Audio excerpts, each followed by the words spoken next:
Olá, vamos à gravação de rádio para esta quinta-feira, dia 2 de abril. Há 56 anos eu fui testemunha disso, né? Estou contando as coisas, eu não li nos livros, né? Nem ouvi dos professores. Eu vi, eu testemunhei, né? Acompanhei na época.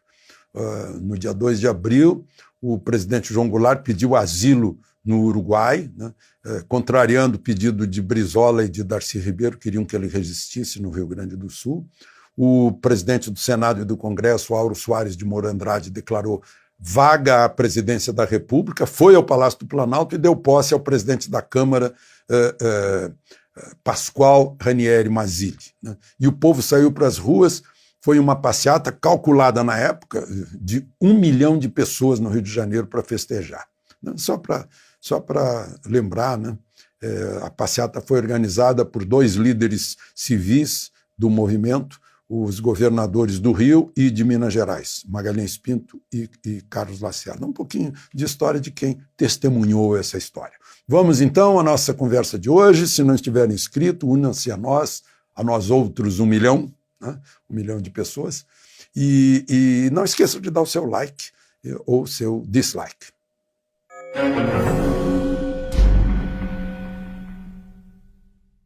Bom dia. Os presidentes dos Estados Unidos e do Brasil tiveram uma conversa telefônica, trocando experiências e planejamento e posições a respeito do combate ao coronavírus e a uma recessão que já se aproxima dos 2 países. Os americanos preveem uma matança de quase 100 mil americanos, né? Isso é quase o dobro do número de militares americanos mortos durante 10 anos da Guerra do Vietnã. Foram 55 mil, 57 mil por aí, né? E aqui no Brasil a gente já está com mais de 200 mortos, né? O presidente Bolsonaro, numa fala, né, na televisão, disse que os governos estaduais estão trabalhando com o Ministério da Saúde para receber todo o apoio necessário para o SUS, equipamento necessário, né? Por sua vez, o Ministério da Economia também está trabalhando em conjunto, né, para atender às demandas de todos os governadores, dos prefeitos, né? Não fez exceções nessa fala, uma fala de estadista, uma fala de muita moderação e sensatez num momento como esse, né? Agora, eu fico pensando o seguinte, né? Nem Trump, nem Bolsonaro sabem como combater o coronavírus, né? Nem a OMS sabe, nem eu, nem você, nem a ciência sabe. A ciência ainda está pesquisando vacina, né? Estão começando a aplicar em roedores em Israel, uma vacina experimental. Estados Unidos, Alemanha estão estudando vacina, não tem vacina, né? Não se sabe se a hidroxicloroquina funciona realmente ou não funciona, né? Não se sabe se esse coronavírus é um só, os chineses estão dizendo que são 2, né?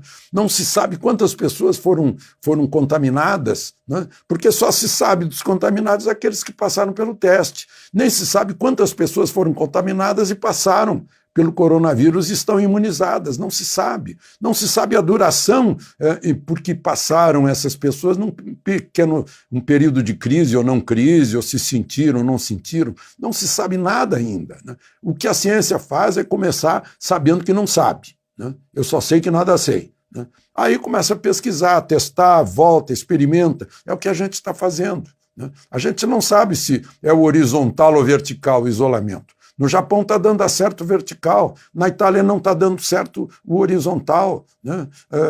A Alemanha tem a sua solução, a China teve a sua. Hoje a bolsa da China é a que mais cresce, a indústria da China está super crescendo, né?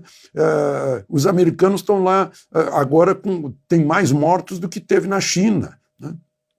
Então ninguém sabe.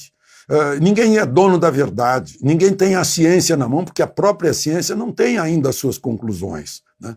Parece que tem gente que tem a sua verdade disponível, né? E esses estão correndo assim por fora do mundo real, né? Que tem a verdade disponível, que acho que é por fanatismo, ignorância ou oportunismo, né? Porque jogam com medo, as pessoas estão com tanto medo que nem velam seus mortos, nem enterram seus mortos, né?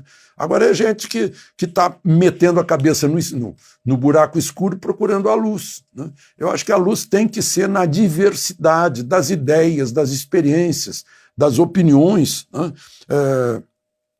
A Organização Mundial de Saúde primeiro falou em quarentena, depois o diretor-geral fala em proteger os mais pobres que precisam trabalhar um dia para comer no outro, disse que não precisa usar máscara, o nosso ministro da Saúde disse que é necessário sim máscara, né? Então a gente tem que tentar, para minimizar os efeitos, né, tomar os cuidados necessários, essa que é a verdade, ainda não chegou, a ciência ainda não deu uma solução para isso, né? Essa é que é a verdade. Bom, e eu queria concluir dizendo para vocês que, mais uma vez, eu digo mais uma vez porque na recessão da Dilma, que provocou 13 milhões de desempregados, destruiu 13 milhões de empregos, né, o que nos salvou foi o agro, né, as exportações que mantiveram as nossas divisas, as contas equilibradas com o exterior. Agora, ainda que haja recessão, né, ainda que possa haver um perigo